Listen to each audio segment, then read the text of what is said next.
नमस्कार, चुनावी चर्चा में आप सबों का स्वागत है और मैं हूं संतोष सिंह।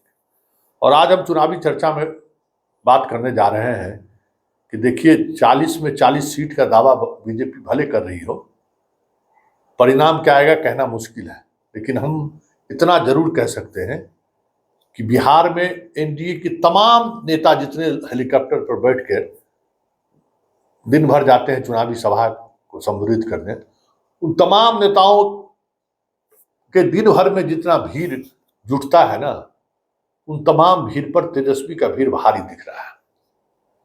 और साथ ही संवाद में भी, भाषण शैली में भी तेजस्वी इन सब पर भारी पड़ रहा है। ये बात तो साफ दिखने लगा है कि तेजस्वी के सिर्फ भाषण में ही मैच्योरिटी नहीं आया है, अब वो मीडिया से भी जब बात करता है तो उसका एक अलग अंदाज दिखता है, और वो अंदाज कहीं न कहीं अब लोगों को आकर्षित करने लगा है। आज ही दो मुद्दे पर तेजस्वी का जो बयान आया है, वो बयान कहीं न कहीं दिखा रहा है कि अब तेजस्वी परिपक्व हो रहे हैं।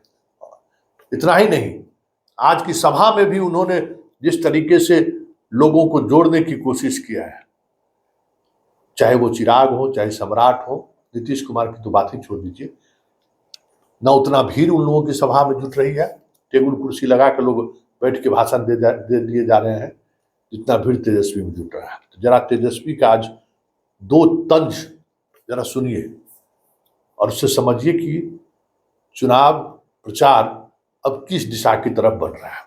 तो कलम बांट रहे हैं, अरे भाजपा वाला लोग तलवार बांट रहा है। बताओ, कलम बटेगा, नौकरी मिलेगा तो ब्याह हो जाएगा, ब्याह हो जाएगा तो घर में मुन्ना आ जाएगा, मुन्ना भी खुश हो जाएगा जब चॉकलेट पापा ला के देगा, घर में माँ बाप भी खुश रहेगा। आई लोग तलवार अगर रामनवमी में उठाओगे, आपस में लड़ोगे, तो सबसे पहले थानेदार साहब आपको जेल ले जाएंगे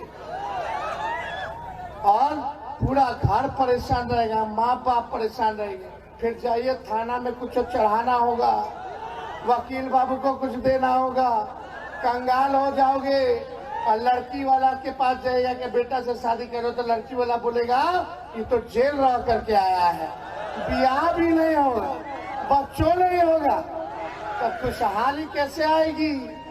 टेंशन में रहोगे रे नौजवान भाई।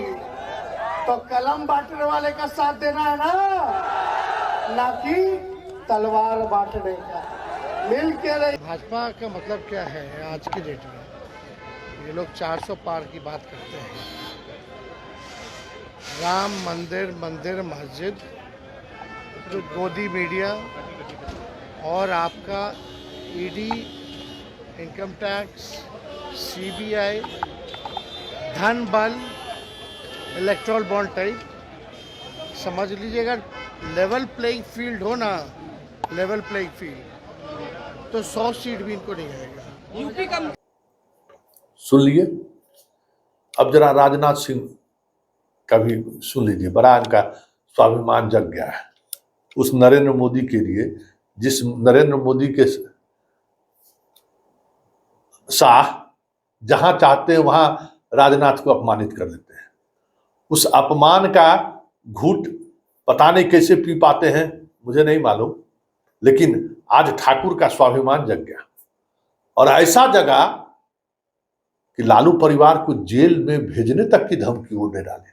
जरा सुनिए, राजनाथ सिंह आज जमुई और बांका में सभा को संबोधित किए थे, और स्वाभाविक तौर पर जमुई और बांका में इनकी सभा होने की वजह वो इलाका, इन इलाकों में राजपूत की बहुतायत वोट है, उन इलाकों में उनको बुलाया गया था विशेष तौर पर। तो जरा सुनिए किस तरीके से ठाकुर जोश में जो है सो पूरा लालू परिवार को जेल भेजने चले गए। सुन लीजिए। आप कहते हमारी सरकार बन जाएगी तो मोदी जी को हम जेल में डाल देंगे।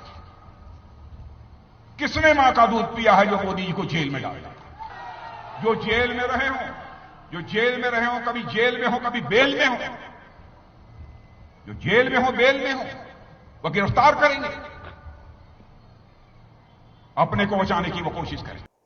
सुन लिए। तो आज के चुनावी चर्चा में एक चर्चा ये भी देखने को आपको मिला होगा कि देखिए किस तरीके से राजनाथ सिंह का तेवर, कभी इस मिजाज में राजनाथ सिंह को मैंने नहीं देखा है।